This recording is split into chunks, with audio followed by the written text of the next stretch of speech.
Anyway, here's my biggest bitch. We're going to get this out of the way, and then we'll finish this fucking program. Like I said, one of them dunked and one of them drowned.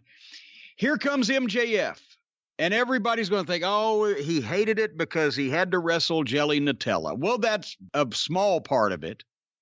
I keep saying just give MJF a good solid win, and they end up putting him against a fucking goof job guy. But still, it's a good win for MJF, I'm thinking.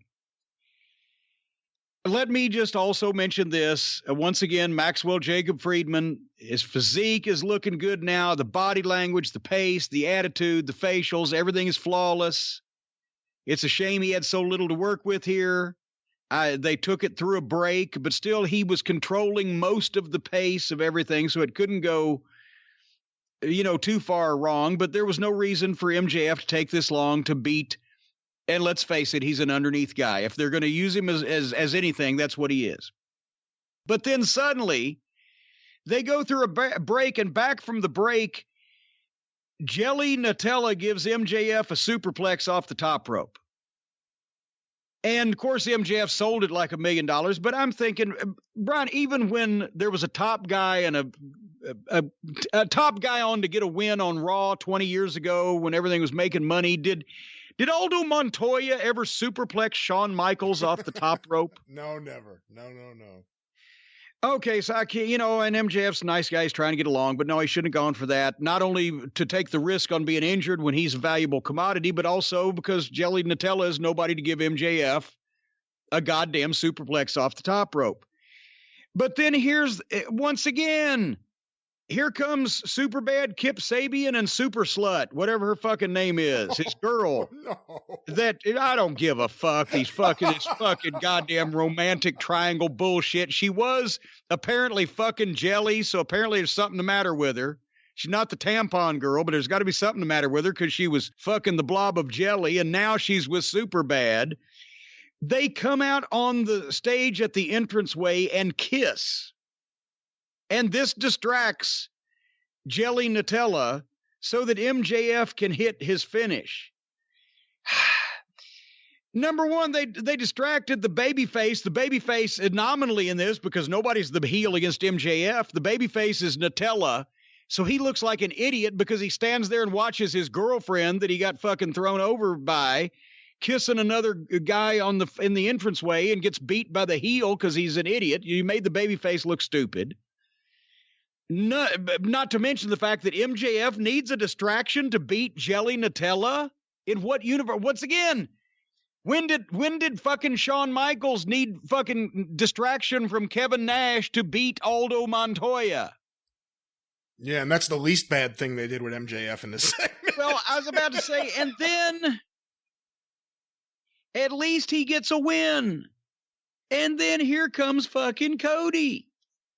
And Cody out to confront MJF, and they have built this thing up where MJF's got all that heat, and you can't touch me. You can't touch me or you won't get your match, and you've got to do this, you've got to be whipped, you got to be that. They've built it up, and Cody can't touch him. And MJF is really getting the fucking heat up, and then here come, once again, these two children dressed like high school kids on spring break and the same size. Actually, no, I know large high school kids.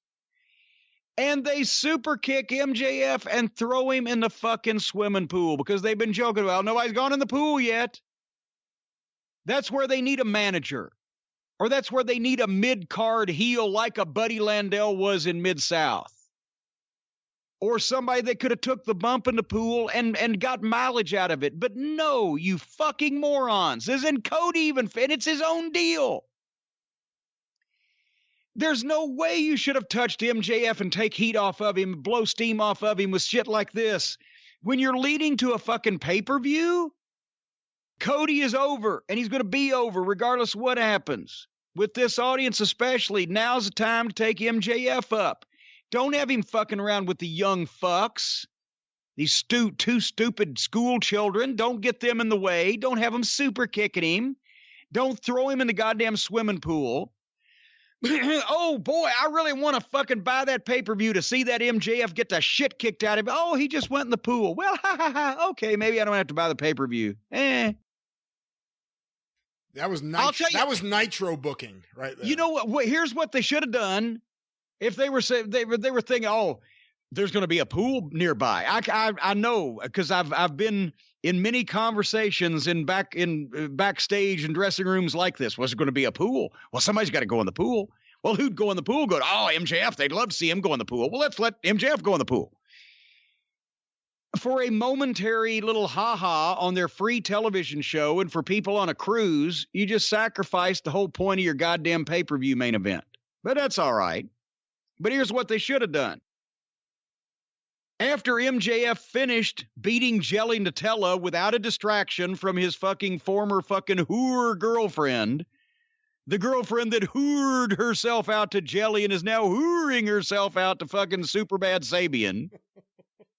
None of that. Instead, MJF should have just beaten Jelly Nutella middle of the ring with Cody Rhodes' finish, the Crossroads. 5 minutes. As he did the double cross in 5 to 7 minutes. And then he should have taken Jelly to the pool. And he should have said, hey, you want to see somebody go in a pool, you fucking wise asses? Here you go. And then throw him in a pool. And then everybody would have laughed at Jelly Nutella. And MJF would have got some heat because he would be asshole-ish in the way he did it. And then Jelly would start crawling out of the pool. And then MJF would go over the side and stick his fucking right foot on top of Jelly's head and push him back under. He is now going to drown Jelly Nutella in this fucking pool.